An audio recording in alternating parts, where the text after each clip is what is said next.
રામ રામ ને સીતારામ ડાયરા ને માતાજી બધાને હાજર નરવા રાખે. કેમ છો બધા? મજામાં ને? અમે પણ જો મજામાં છે, તમે પણ મજામાં હશો એવી આશા સાથે આજનો વિડીયો આપણે અહીંયા ચાલુ કરીએ. તો સ્વાગત છે તમારું નવા એક વિડીયોમાં.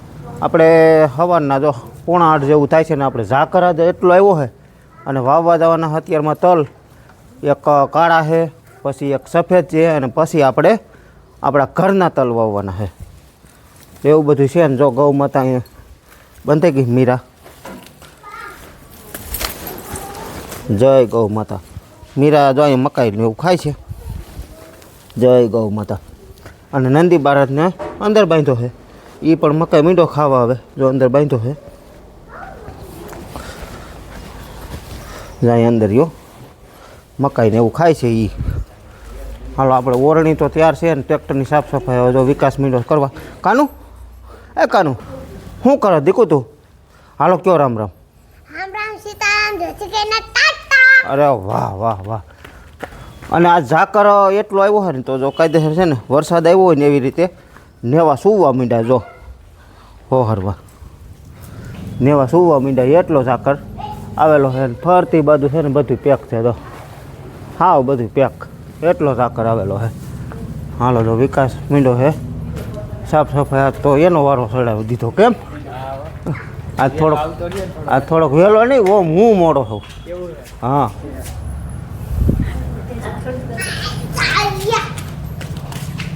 હાલો જો અહીંયા બધા બેસી ગયા છે.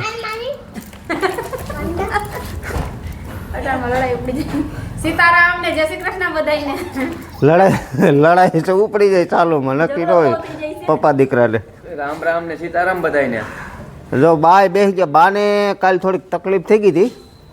સીતારામ જય શ્રી કૃષ્ણ બધાયને. બાને બોલાવવામાં થોડાક લોસા દેવું થાય છે એટલે વાંધો નહીં, કાંઈ હકવી લેજો. પણ કારણ કે હવે ઉંમર છે અને બીજા નંબરમાં કાલ સુગર થોડુંક ઘટી ગયું હતું. બરાબર, ડાયાબિટીસ તો છે જ, પણ સુગર થોડુંક ઘટી ગયું હતું જેથી કરીને સાહેબને અહીં બોલાવવા પડ્યા અને સુગર લેવલ તપાઈશું. એટલે વાંધો નહોતો ટૂંકમાં. શરબત ને ગોળ ને એવું દીધું એટલે પાછું 150 થઈ ગયું હતું. નકર તો કોની અંદર આવી ગયું હતું. કેમ એટલે પછી વાંધો નથી કાંઈ. અત્યારે તો રેડી છે ને બા? એ કહો અટાણે કંઈ વાંધો નથી ટૂંકમાં. હાલો તમારે તો શું કરવાનું છે? કાંઈ નથી કરવાનું. તો વાડીએ જવાનું. કઈ આગળ કેમ? કપડા ધોવા આવવા છે તો હાલો. સીતારામ ને જય શ્રી કૃષ્ણ બધાયને. તો કપડાં આવીને ઘીરે ધોઈ નાખો ને પછી હું ઓલું વાવી આવીને આવીને પછી જાઉં બધાય. કે નથી ઘીરે પાણી? પાણી તો છે. તો પછી ઘીરે ત્યાં કંઈ કામ છે બીજું? તો પછી શું છે? ખાલી વાડીએ જઈને તમારે લગનમાં નહીં પૂરું પડે પાણી, ટાંકો ભરાતો નથી. પણ તો બપોરનું રાખો. બપોરે તમારે બીજ ત્યાં બીજ તમારે અમારે વાવવું છે ખાલી. બરાબર, તમારે બીજું કાંઈ કામ નથી. બપોર પછી કઈ ભૂકાય એવું થાય. થાય એવું વટાણમાં ભૂકાઈ દે. તો જેમ કરવું ધોવા હોય તો ધોઈ આવો જાવ. અને કાં ના કે પછી અહીં હવે ધોઈ આવાય. જો અહીંયા હાલે છે આપણે તલનું વાવેતર. સફેદ તલ સવારમાં કાળા હતા અને આ ખેતર આજ માનો ને કે ત્રીજું કે ચોથું ખેતર છે. પણ ખેતર છે ને 5 વીઘાન 4 વીઘાન 6 વીઘાન એવા ટુકડા જ હાલે છે. એટલે તલ વીઘે છે ને 1100 થી 1200 ગ્રામ જેવા જાય છે અને ખાતર જાય છે વીઘે 25 કિલો. એટલે એ રીતનું જ રેગ્યુલર આપણે ચાલુ જ છે. અને હવે જો આ રહ્યું છે હવે અહીંયા આના પછી 2 ઉથલ આ સૈણા રહ્યા ને ત્યાં સુધી વાવવાનું. આમથી વવાતું આવે. આ ખેતર તો મોટું છે. આ ખેતર માનો ને કે 7-8 વીઘાનું હોય અને સવારમાં વાવ્યું એ 6 વીઘા, પછી એક 4 વીઘા અને હવે આ પૂરું થઈ જશે 15-16 વીઘા બપોરે. પછી બપોર પછી આપણે ઘરનામાં જવું છે. ઘરનામાંથી પછી જોઈએ હવે વહેલા નવરા થઈ જાઉં તો ખેતર તો હજી 2 વાવવાના છે. બાકી બેવું બધું હાલે અને ઘડીક હું આપું ઘડીક વિકાસ આપે. એટલે વિડીયો ઉતારવાનો ટાઈમ નથી મળતો પણ ક્યારેક ક્યારેક ઉતારી લઈએ છીએ આપણે. તો બાકી તો બધું રેગ્યુલર મેં સમજાવેલું છે બધું વિડીયોમાં કે ભાઈ આ રીતનું અમે વાવેતર કરી છીએ. બાકી તો આપણે વિડીયો કાયમ પછી કાયમ સમજાવવું એ પણ બધું અલગ થતું હોય. બાકી જો ગટી કેવી આપે તો રહી બની ગયો તો ભમરો કારીગર.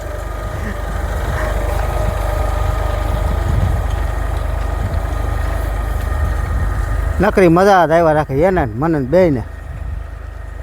અને બાકી પગાર ધોરણ અત્યારે તો શીખવાનું આપું છું.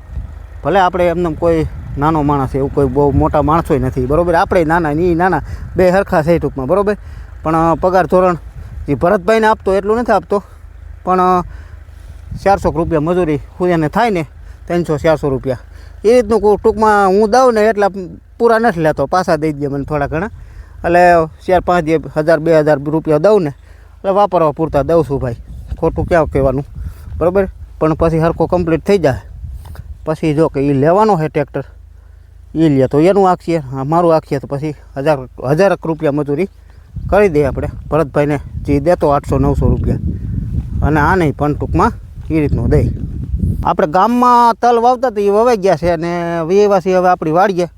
અને આમાં જુઓ તમે કે દાંતી આપણે આખી તે કી પોઝિશન હતી ને અટાણે શું પોઝિશન છે. એટલે વાવેતર આપણે ચાલુ કરી દીધું. દાંતી જો આખીને રોટાવેટર રાખી નાખ્યું હતું ને અટાણે એકદમ મસ્ત વાવેતર થાય જો. કારણ કે 2 દિવસમાં તડકો પડે ને એટલે તો ઘા વાહરી જાય.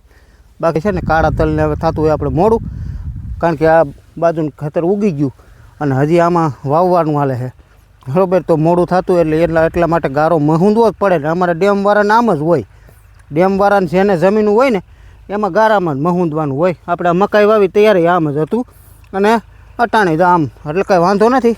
મકાઈ કરતાં તો એકદમ સોલિડ થાય છે. દાંતી હાલી ગઈ, કાલ સાંજે રોટાવેટર હાલી ગયું અને આજ અત્યારે બપોરે 1:30 વાગ્યે વાવેતર ચાલુ છે. તલ જાય છે 1100 ગ્રામ અને ખાતર જાય છે 25 કિલો. ખાતર છે NPK 12-32-16 અને તલ છે કાળા. આમાં આપણે મંગલમ વાવ્યા અને આમાં છે અક્ષયના. તો સેટિંગ બધું કમ્પ્લીટ. બાકી તો વિકાસ મીંડો હાંકવા. એક ઉથલ વરી દીધી મેં અને એક ઉથલ જ વરું છું હું. આમ તો જો કે 1-2-3 ઉથલ પછી એ જ હાંકતો હોય, પછી છેલ્લે 1-2 ઉથલ વરું. બાકી વસારે બધું ખેતર એને જ પૂરું કરવાનું રહીએ. જો આ રીતનું હાલ્યું જાય છે. આમાં ક્યાંય ગારો તમે જોવો, તમે ક્યાંય છે ગારો? અટાણે ક્યાંય ગારો નથી. તો રોટાવેટર કે દાંતી આપણે ન આંકી હોત તો હજી એમને આ રીતનો ગારો જ હોત, પણ અટાણે ક્યાંય ગારો ટૂંકમાં નથી. જો તમે ક્યાંય વિલે છોડતો નથી. નકર તેથી તો આમાં પોઝિશન કેવી હતી કે કાંઈ ઘટે નહીં ને એવી પોઝિશન હતી.